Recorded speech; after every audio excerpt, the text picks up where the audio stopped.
Is not this the fast that I choose? Says Isaiah.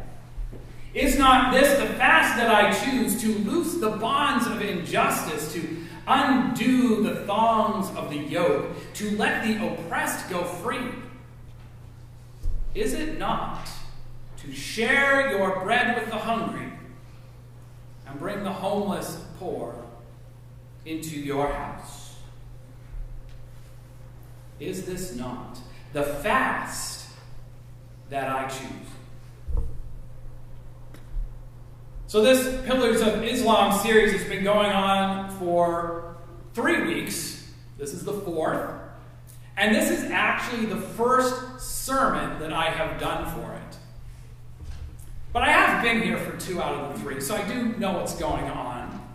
And first, I want to say thank you to Shane and Zandra and Donna for their hard work and their compelling presentations. So far, we've talked about charity.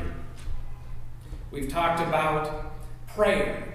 And we talked about shahada, the profession of faith. And what I have found most interesting in these topics, as we've gone through these pillars, is that they are, in one way, distinctively Islamic. But at the same time, all of these things are part of our own tradition as well. The only real differences, in fact, come from timing, theology, a little bit, but not as much as you think, and from their particulars, their execution. After all, we do pray, at least here in church, and some of us pray at home, or at least claim to, or pretend to, or hope to, or assertively don't, while being aware of its place in our tradition.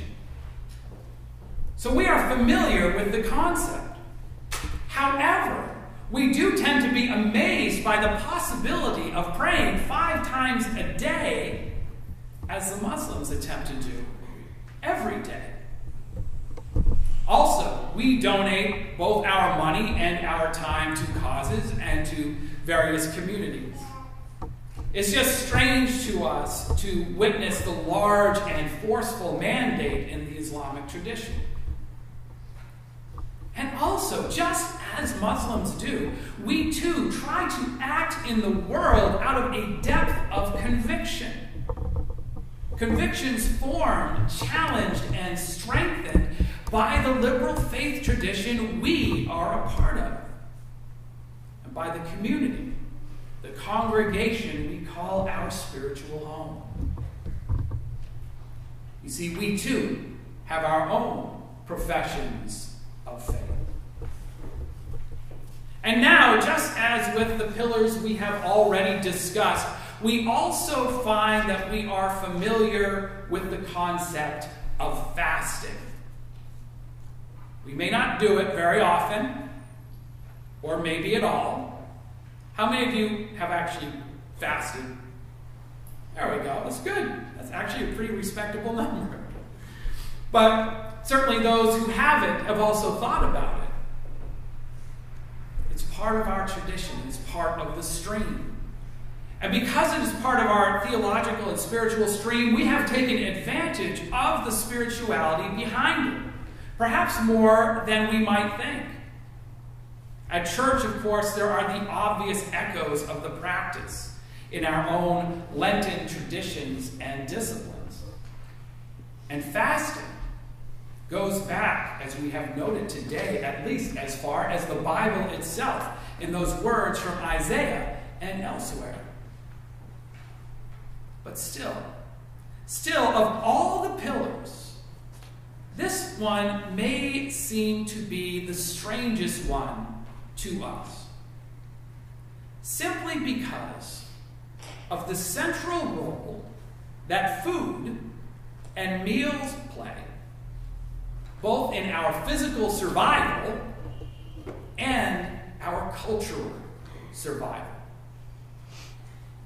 I'm not telling you anything you don't know by saying that we organize much of our lives around mealtime.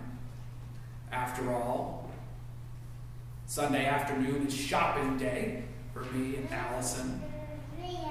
And then we organize the rest of our lives while we are sitting down to eat.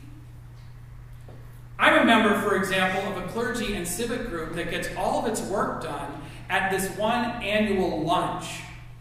And it has been doing so since 1798. But by the time that group was founded, granted, long ago by American standards, the centrality of food in our social, business, and religious life was already well known. Doing lunch is the draw that brings people together to get work done, both great works and small ones.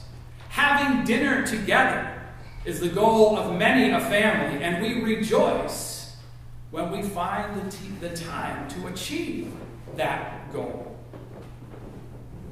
Here at church, when we celebrate communion, which we will do today once I stop talking, we are commemorating earlier meals, earlier communions, going all the way back to Jesus and his disciples sitting down to their own meetings, their own worship, their own teaching and learning, their own family.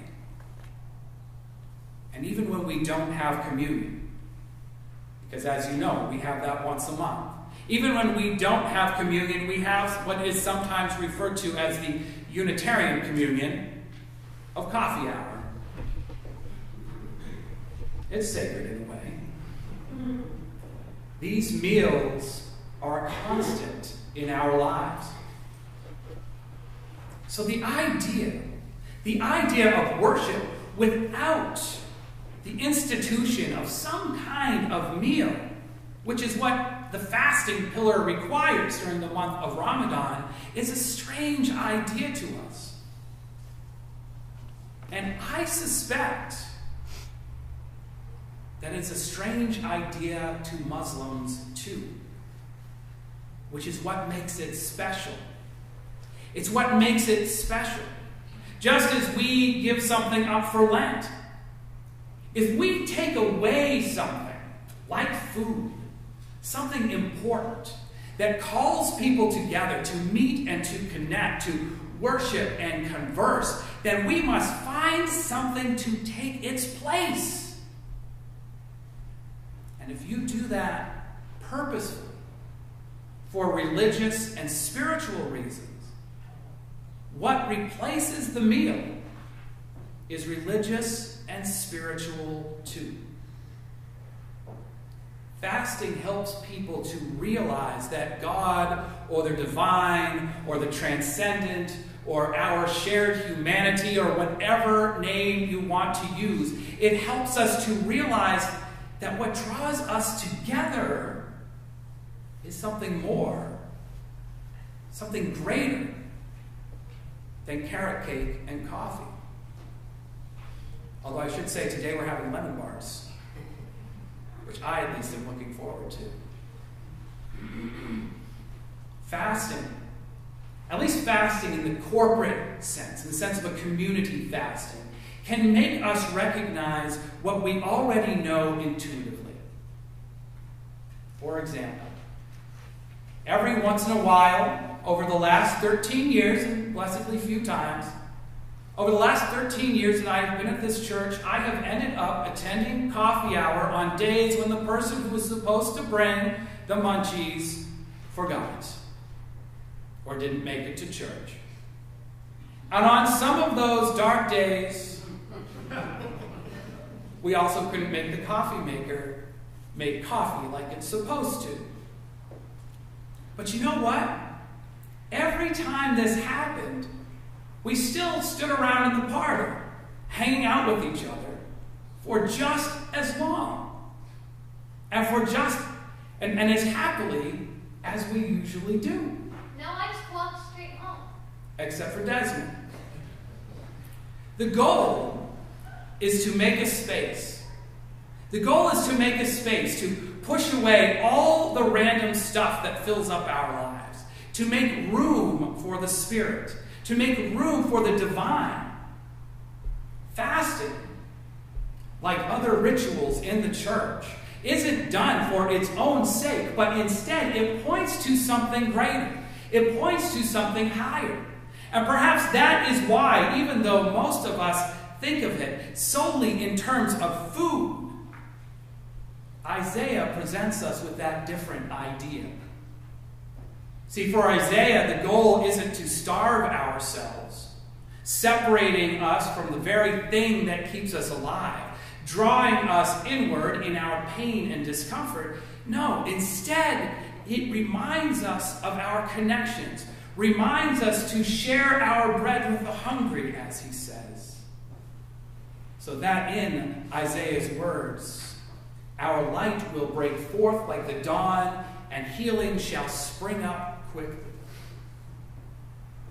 Choosing to fast as part of a spiritual discipline brings a community together and leaves room in our hearts for the work of the Spirit. Now, at our annual Maundy Thursday service, some of you were there, during what is supposed to be the most contemplative time in our tradition, we opened this year with a reading about fasting, written by the Reverend John Wolfe, about stepping back from those things that we take for granted, things that we use to prop us up, but that truly can keep us down instead. So I thought I would close with that reading today. Fast from criticism and feast on praise. Fast from self-pity and feast on joy. Fast from ill temper and feast on peace. Fast from resentment and feast on contentment. Fast from jealousy and feast on love. Fast from pride and feast on humility. Fast from selfishness and feast on service. Fast from fear and feast on faith. Let us all seek and choose the fast that works for us. Amen.